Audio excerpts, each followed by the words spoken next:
Hello, my name is Ben Hughes, and I am the Creative Economy Project Manager for the Cape Cod Chamber of Commerce, and I would like to welcome you to a panel discussion between three of the artists from a project called Art from a Presidential Home. This project is a very long effort to create art from reclaimed materials that have come directly from the Hyannisport, Massachusetts cottage of John F. Kennedy, former President John F. Kennedy, and his wife Jackie.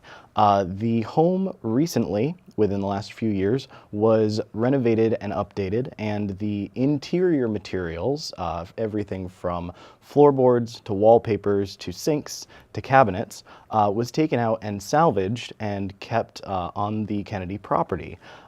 In order to use these materials and not let them go to waste, local artists from around the Cape Cod region have been brought in to create works that speak to their own abilities and their own skills while using materials that came directly from the cottage.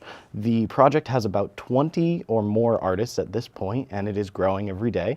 And we are very excited to have three of them here on set with us here at Lower Cape TV. Please, if you could introduce yourselves, tell what you do and about your project, what you've created. Okay, my name is Lauren Wolk. I am the Associate Director at the Cultural Center of Cape Cod. And in addition to being a poet and a novelist, I am an assemblage artist and mixed media artist. So it was thrilling to be able to take materials reclaimed from the cottage and fashion them into something new. I can talk more about my individual project after we hear from the others, but suffice it to say that from my perspective, this is like Christmas. It's just a great gift to be able to work with these really amazingly significant materials, in my view, and turn them into art.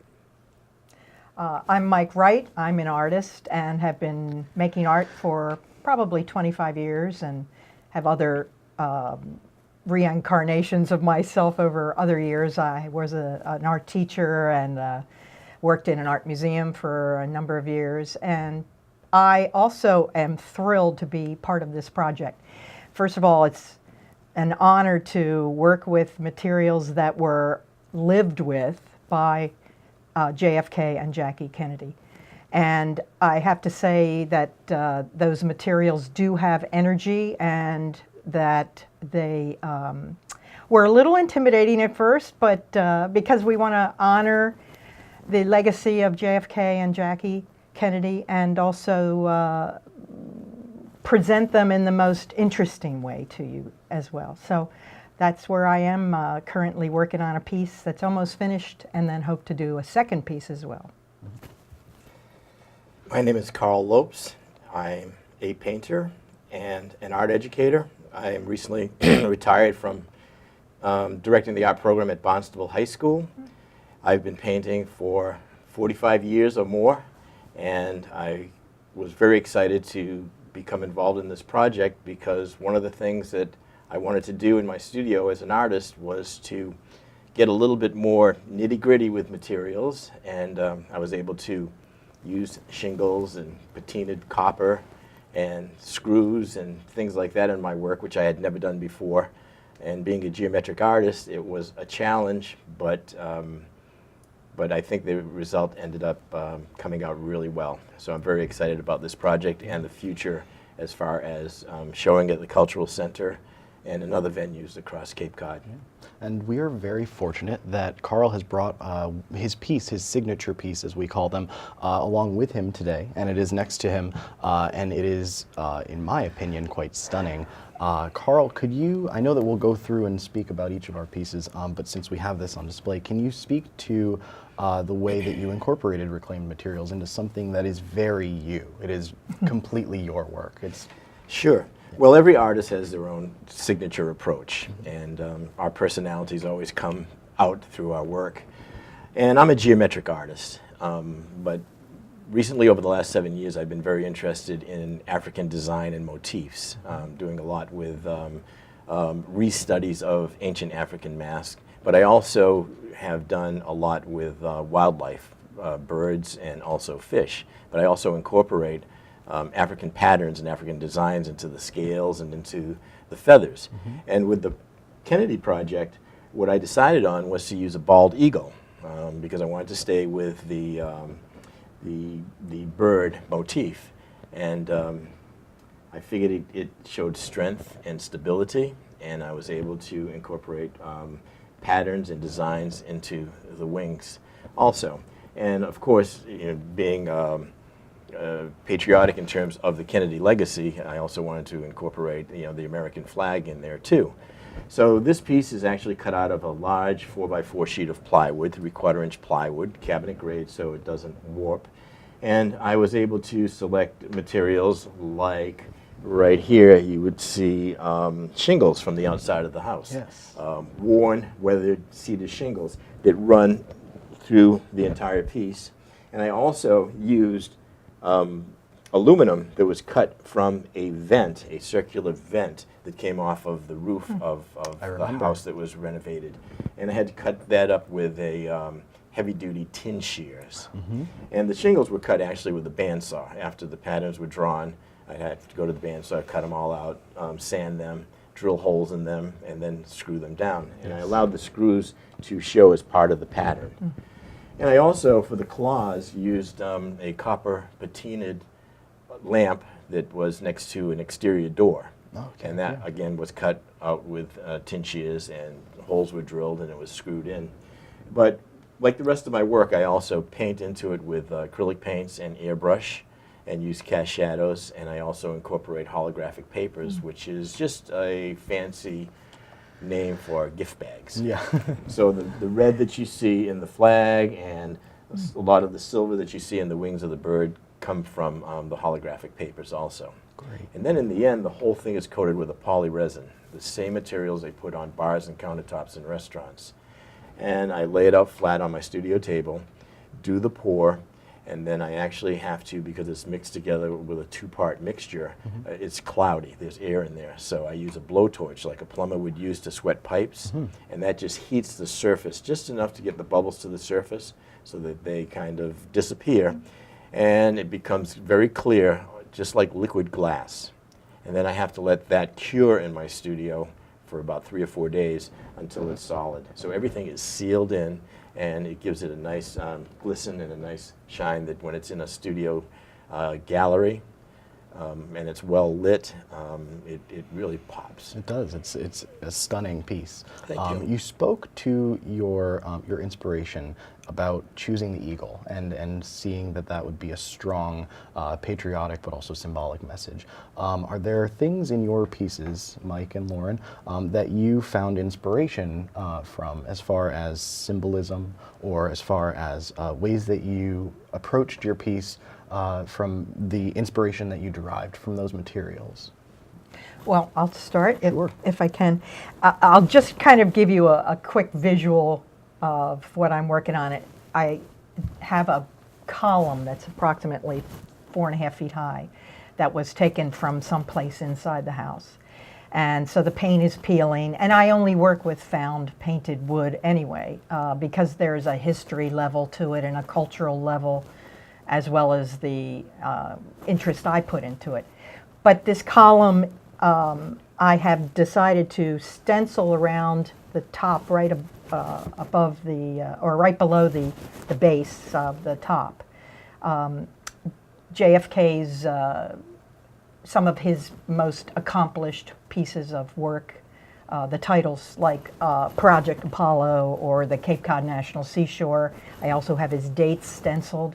And I actually used a stencil kit that my dad used when he was in the Navy to put his initials on his clothing and such. So I used his Navy stencils to also put JFK's, some of his history in there, like PT 109 and some other things. So there's this band of stencil work in different colors. And then on top I used cabinet doors and other pieces of wood with paint on them and created some big shapes. And the way I approached it first was to go Google JFK and his accomplishments, and also to find other things. And I found, interestingly, a doodle that he used to do a lot of his sailboat, Victoria, which he absolutely loved. It was one of his most favorite things. And any of his major meetings, he would always be doodling, and he would inevitably doodle Victoria a little piece. So I took some wood and created that doodle in the wood shape. And so there's that element. I tried to incorporate other elements, symbols that were important to JFK. So it's basically like a portrait on a pedestal or a column, because columns are always indicative of an important place or an important person. So I thought that would be almost like a portrait of JFK in some respects. So That's beautiful. that's how I approached it, from that kind of Googling first and getting a lot of information about and symbolic things as well. So. And Lauren, your inspiration? Well, that's interesting because It's probably quite multi-layered, I would well, imagine. it is. So first of all, when I write, I am the same way as when I create a piece of art. I never know what it's going to be. I never plan. I don't want to know. I'm sure this is true of most artists. It's an adventure. It's a great journey if you don't know where it's going, and if you let the materials speak to you. There's nothing wrong with planning things out, but the way I do it, it just doesn't feel like work if I just let myself go and I pick things up and I hold them and I put them down, and I just spend a lot of time with the materials, regardless of what they are. In this case, when these materials are imbued with so much significance, it's a little intimidating. I think that's words come up already at least once. You're holding in your hands this one-of-a-kind half-moon vent from just below the roof line of the house, that it's got old green paint on it. And you know, this is the only one there is, and it came from that house, and you better not screw it up. So after I got over the fear of screwing it up and I started to play with things, what came out was an angel. I make angels anyway because I keep seeing, I always find materials that lend themselves to wings and halos and things like that, and I know people love angels, so I thought, all right, I'm going to make an angel because the materials tell me that's what they want to be, but also because the Kennedy family, in my family, was in some ways angelic, right or wrong, whether it's something we read into it or not, whether it's what we wanted to think or not.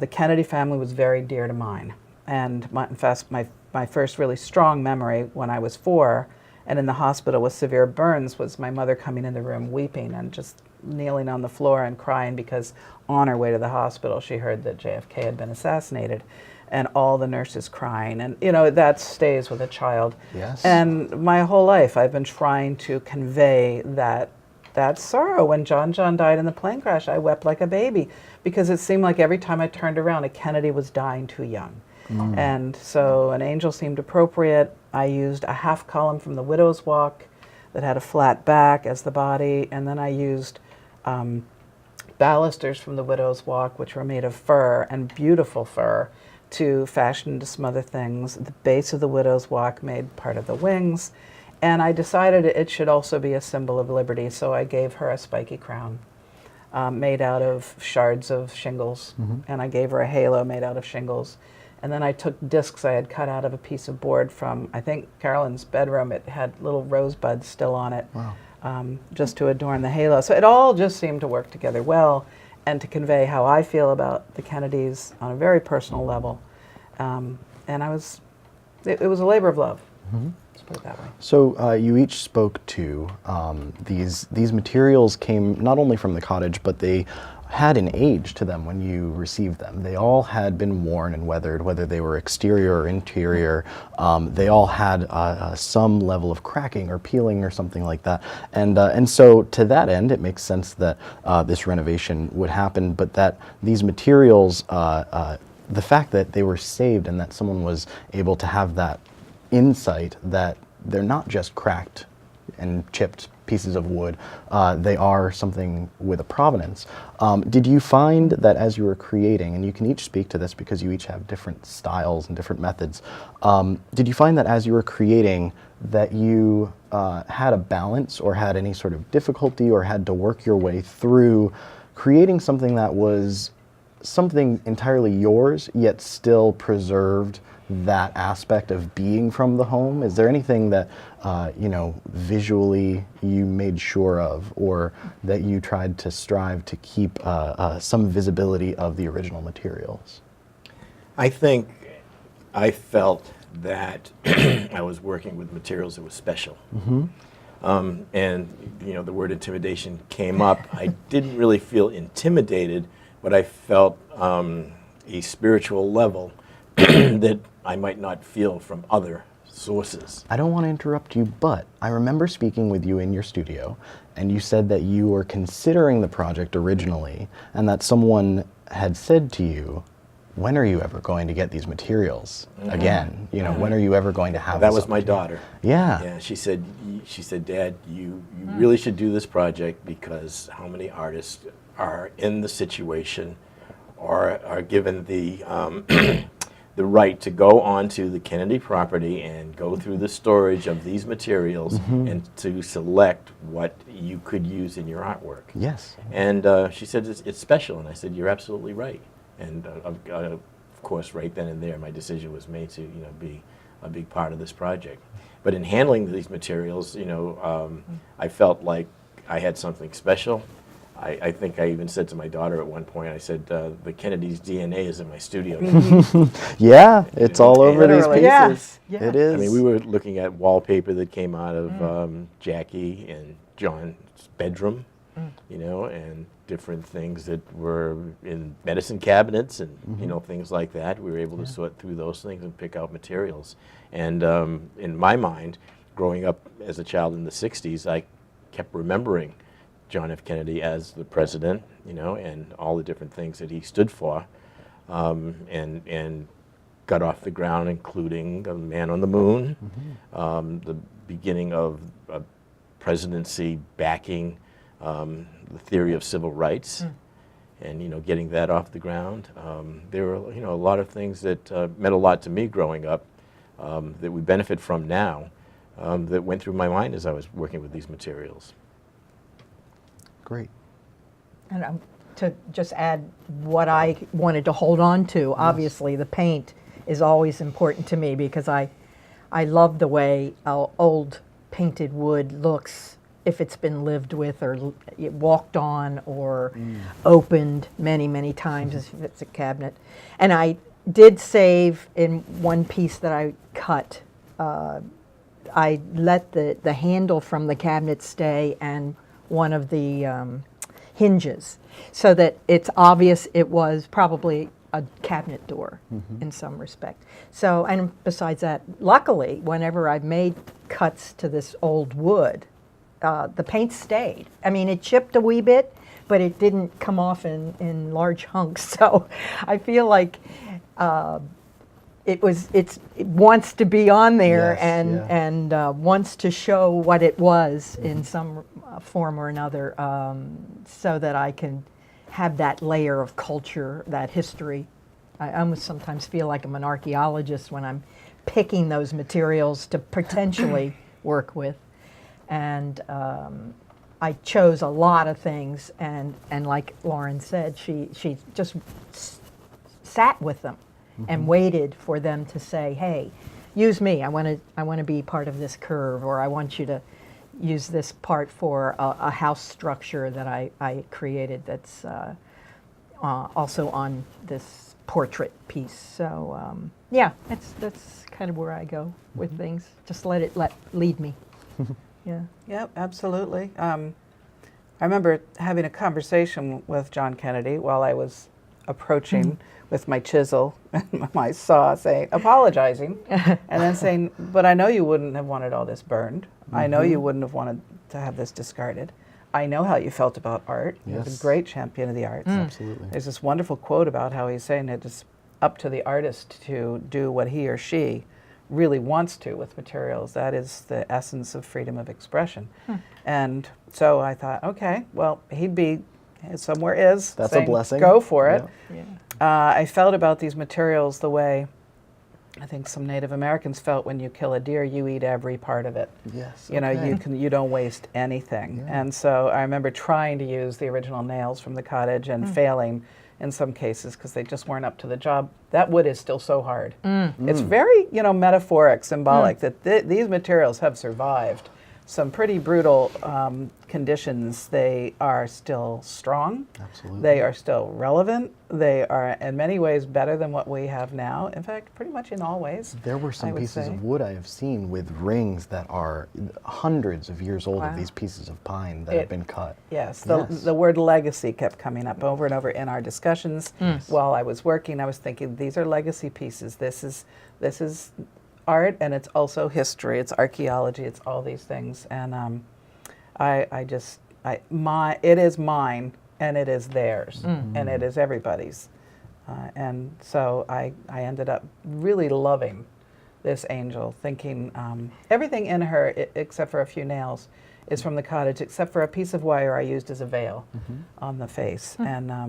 And I was lucky that way. The materials just wanted to be together. That's great. Well, to sort of further that part of the conversation, were there things as you went along that you, as artists, we often find things that we don't like that we've created and we've gone too far, or you know, we've embellished a little too much, or had to take a step back. Was there anything in your process that developed or emerged that you perhaps weren't expecting, perchance? Carl? Well, it's very important as an artist to let the work speak to you.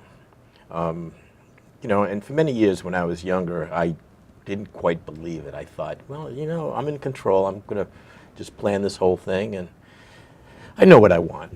But over time, when you understand how the work can speak to you if you allow it, it'll tell you what it needs. It'll tell you if an area is bland and needs to be built up.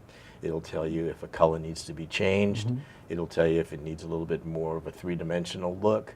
But you have to kind of still your soul and just observe and let the piece tell you what it needs. And with my piece, I brought it to a point where I thought it was finished. And for 3 weeks, I kept telling everyone, it's almost done. It's almost done. But every time I went into my studio, there was just something else that needed to be done. It was telling me to do this, pattern this, add some black, you know, add some outlining, add another wing to the feather. This was actually added later on in the piece to make it a little bit more majestic as far as the shape. Beautiful. But that improved it quite a bit, just adding those two elements on the tips.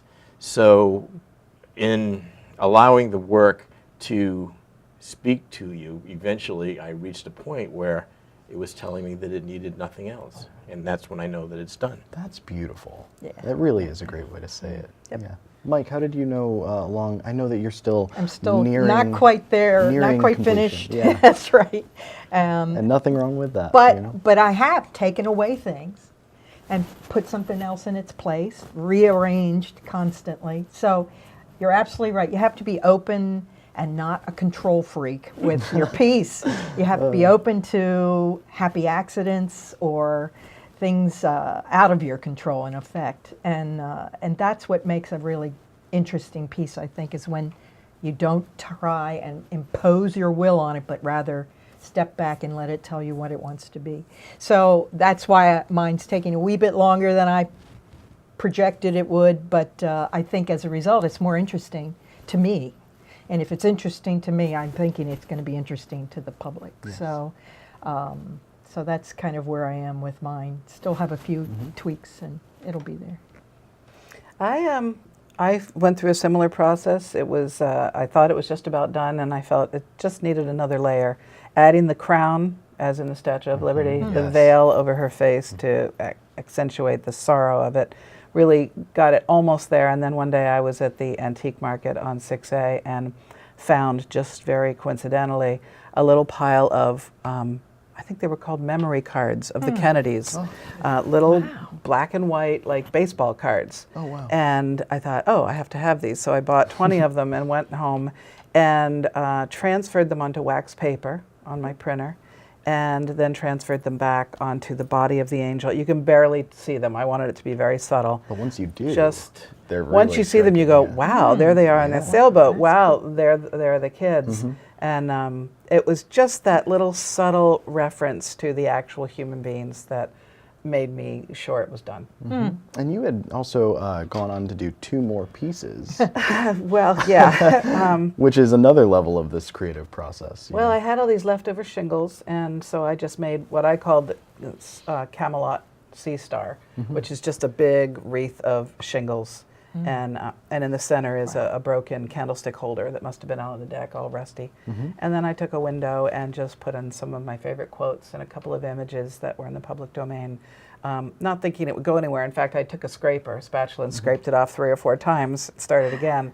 And it ended up just being one more different kind of expression of homage to this family and that presidency. And as we wrap this up, I want to have you each just speak to an area of the Kennedy legacy, because there are so many facets to the subject of JFK, from his philanthropic works to his preservation to, of course, his untimely passing, to, everything that is his legacy as far as his family. What would you say was your area of inspiration for your piece when thinking about JFK? What was that thing that you kept going back to as you thought about him?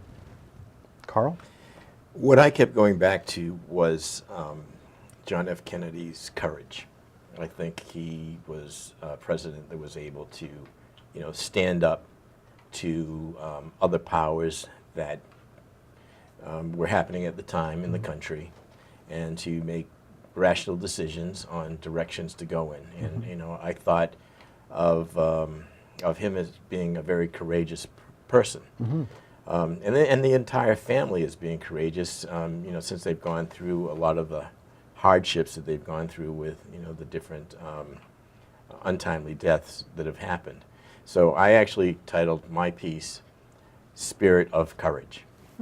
Great. And feeling that Kennedy just was personified, that strong will and right decision making for the general public. Great. Mike? And inspirationally, his vision, the Cape Cod National Seashore and Project Apollo starting to get the space program going, and just so many forward-thinking things that would help American people become better and more prosperous. I think he had such a vision. So I'd like to have that piece in my that piece of him in my piece to kind of call attention to.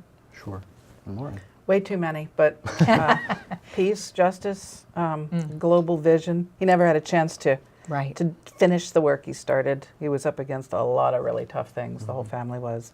The violence in the world, injustice in the country and in the world, all kinds of seemingly insurmountable challenges. But I think he would have done, he did great things, and I think he would have done many, many other extraordinary things had he been given the chance to do so. Absolutely. Thank you all 3 of you, for sitting down with me today here at Lower Cape TV. Thank you for watching. We are very excited that we will be hosting an auction of all of these signature pieces from many more artists who are involved in this project on August 7th at the Wequassett Resort in Harwich, Massachusetts. You can find out more information about that in the coming months. That will be from the JFK Hyannis Museum's website. And again, for Lower Cape TV and the Cape Cod Chamber of Commerce, I am Ben Hughes. Thank you for watching, and thank you for being here. Thank you. Thank you. Thanks.